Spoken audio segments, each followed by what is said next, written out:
नमस्कार मित्रांनो, आजच्या व्हिडिओमध्ये आपण पाहणार आहोत निसर्गाच्या सानिध्यात वसलेले सुंदर आणि भव्य असे धार्मिक स्थळ म्हणजेच श्री क्षेत्र पंचायतन मंदिर।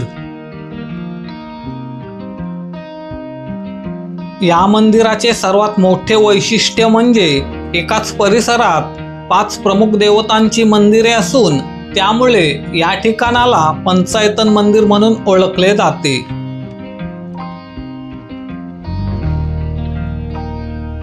तर चला मग जाणून घेऊया या मंदिरापर्यंतचा संपूर्ण प्रवास आणि पाहूया येथे आपल्याला कोणकोणती सुंदर ठिकाणे पाहायला मिळतात।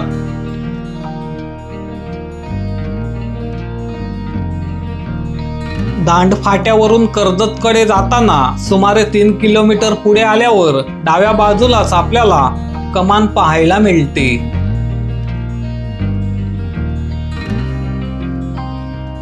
या कमानीतून अंदाजे 1 ते 1.5 किलोमीटर पुढे गेल्यावर डाव्या बाजूला आपल्याला JM म्हात्रे चॅरिटेबल संस्थेची कमान पाहायला मिळते।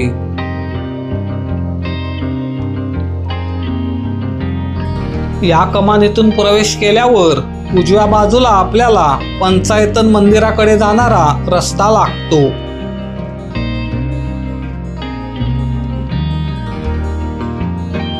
या रस्त्याने मंदिराजवळ आल्यावर तेथेच आपल्याला दुचाकी पार्किंगची सोय पाहायला मिळते। तसेच त्याच्याच बाजूला आपल्याला 4 चाकी वाहनांसाठी असलेली पार्किंगची जागा पाहायला मिळते। मंदिराच्या प्रवेशद्वारासमोरच मंदिर प्रवेशासंबंधीचे नियम आणि सूचना असलेला फलक पाहायला मिळतो।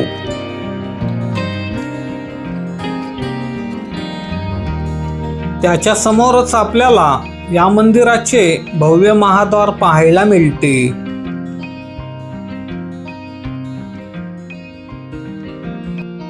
या महाद्वारासमोरच भाविकांच्या स्वागतासाठी उभारलेले 2 भव्य हत्ती पाहायला मिळतात।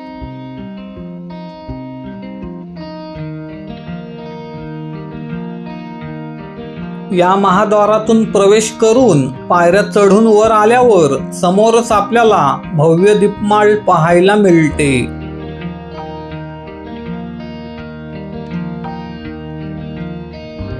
या दीपमाळेच्या बाजूलाच सर्वप्रथम आपल्याला श्री साईबाबांचे मंदिर पाहायला मिळते।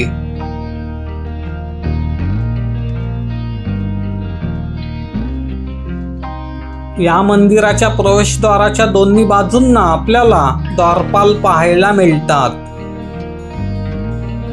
तसेच मंदिराच्या समोरच आपल्याला सुंदर दगडी कासव पाहायला मिळते।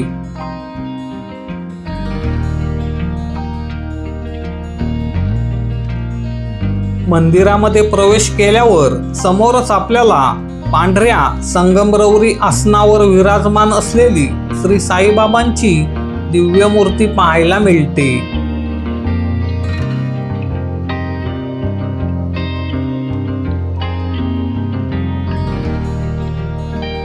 या साईबाबा मंदिराच्या बाजूलाच आपल्याला दुसरे श्री मयुरेश्वर गणेश मंदिर पाहायला मिळते।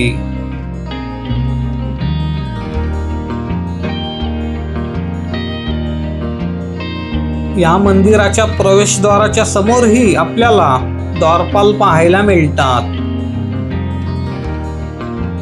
तसेच या मंदिराच्या समोरही आपल्याला दगडी कासव पाहायला मिळते।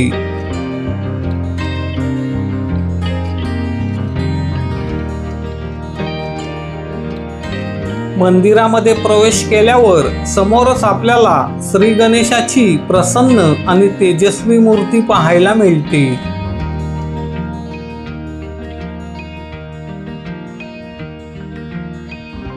या मयुरेश्वर गणेश मंदिराच्या बाजूलाच आपल्याला तिसरे श्री संकटमोचन हनुमान मंदिर पाहायला मिळते।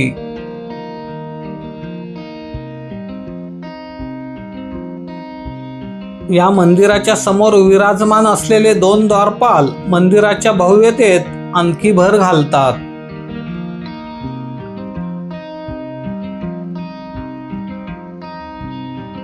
मंदिराच्या समोर विराजमान असलेले कासव प्रत्येक भाविकाचे लक्ष वेधून घेते.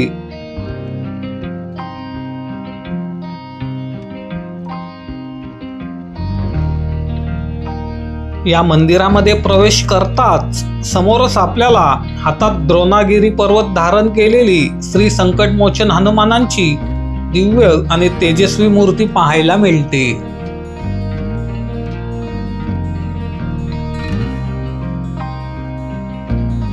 या हनुमान मंदिराच्या बाजूलाच आपल्याला चौथे श्री नढालेश्वर महादेव मंदिर पाहायला मिळते.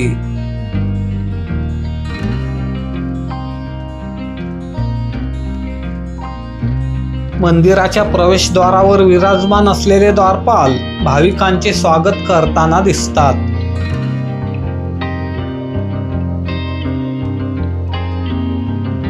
मंदिरासमोर नंदी महाराज विराजमान असून त्याच्याच पुढे आपल्याला कासव पाहायला मिळते.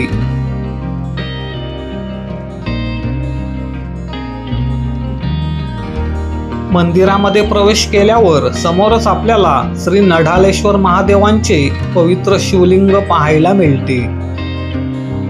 तसेच या शिवलिंगाच्या मागेच आपल्याला माता पार्वतीची सुंदर मूर्ती पाहायला मिळते.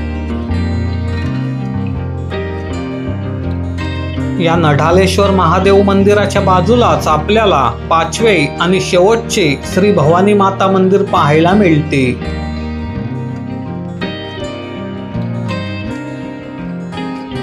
मंदिराच्या प्रवेशद्वाराच्या दोन्ही बाजूंना द्वारपाल विराजमान असून समोरच कासव पाहायला मिळते.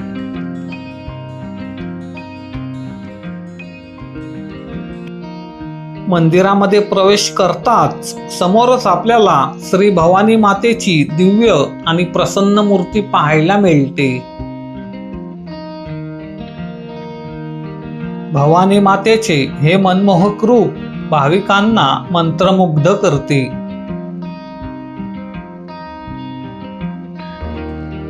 भवानी मातेच्या मंदिराच्या बाजूलाच तुळशी वृंदावन असून त्याच्याच शेजारी एक दीपस्तंभ पाहायला मिळतो.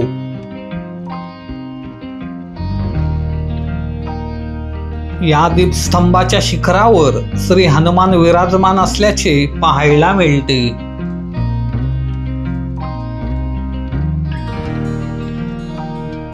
या मंदिरांच्या मागील परिसरात भाविकांना विश्रांती घेण्यासाठी बाकांची उत्तम व्यवस्था करण्यात आली आहे.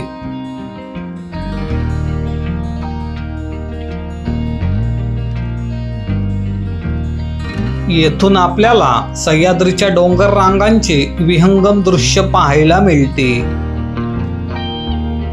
आणि याच सह्याद्रीच्या डोंगर रांगांमध्ये आपल्याला इर्शालगड किल्लाही दिमाखात उभा असल्याचे पाहायला मिळते.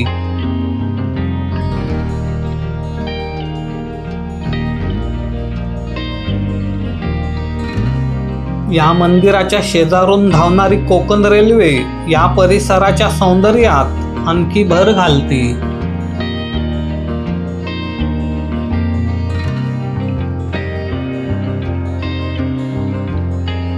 या मंदिरालगतच्या भिंतीवर आपल्याला विविध देवी देवतांची अप्रतिम कोरीव शिल्पे साकारलेली पाहायला मिळतात.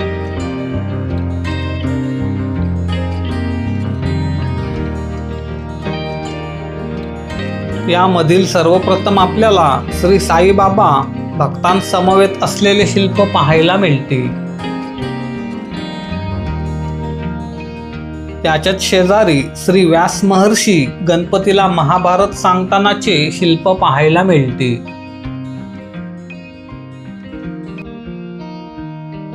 त्याच्याच शेजारी श्री गणपती, शिवपार्वती व कार्तिकेय यांच्या पृथ्वी प्रदक्षिणेच्या प्रसंगाचे शिल्प पाहायला मिळते.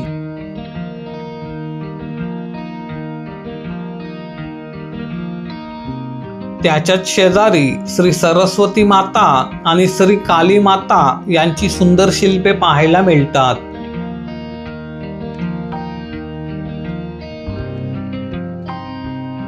त्याच्याच बाजूला देवांचे खजिनदार श्री कुबेरदेव यांचे सुंदर शिल्प पाहायला मिळते.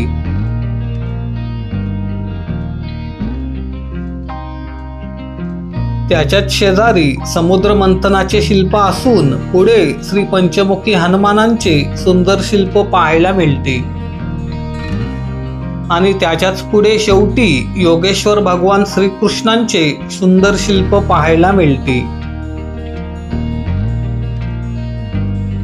त्याच्याच बाजूने आपल्याला या पाचही मंदिरांचे सुंदर आणि मनमोहक दृश्य पाहायला मिळते. मंदिरासमोर पसरलेली हिरवीगार गवताची हिरवळ परिसराचे सौंदर्य आणखी खुलवते.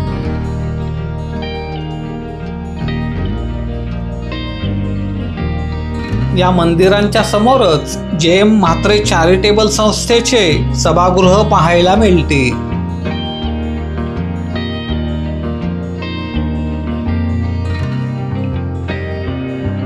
या सभागृहाचा उपयोग विविध धार्मिक, सामाजिक, शैक्षणिक आणि सांस्कृतिक कार्यक्रमांसाठी केला जातो.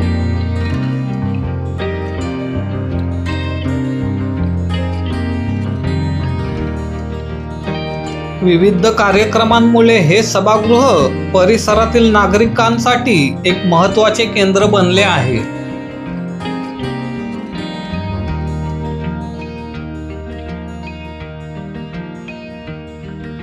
या सभागृहामध्ये मंदिर परिसरातील प्रमुख उत्सव तसेच मंदिर परिसरातून दिल्या जाणाऱ्या विविध सेवांची माहिती देणारे फलक लावलेले पाहायला मिळतात. तसेच त्याच्याच बाजूला सूचना फलक देखील पाहायला मिळतो.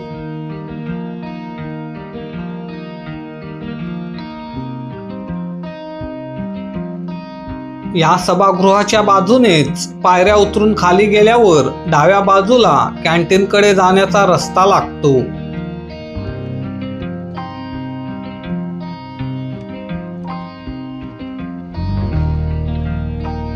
कॅन्टीनमध्ये आल्यावर येथे भाविकांना बसण्यासाठी बाकांची व्यवस्था केलेली पाहायला मिळते.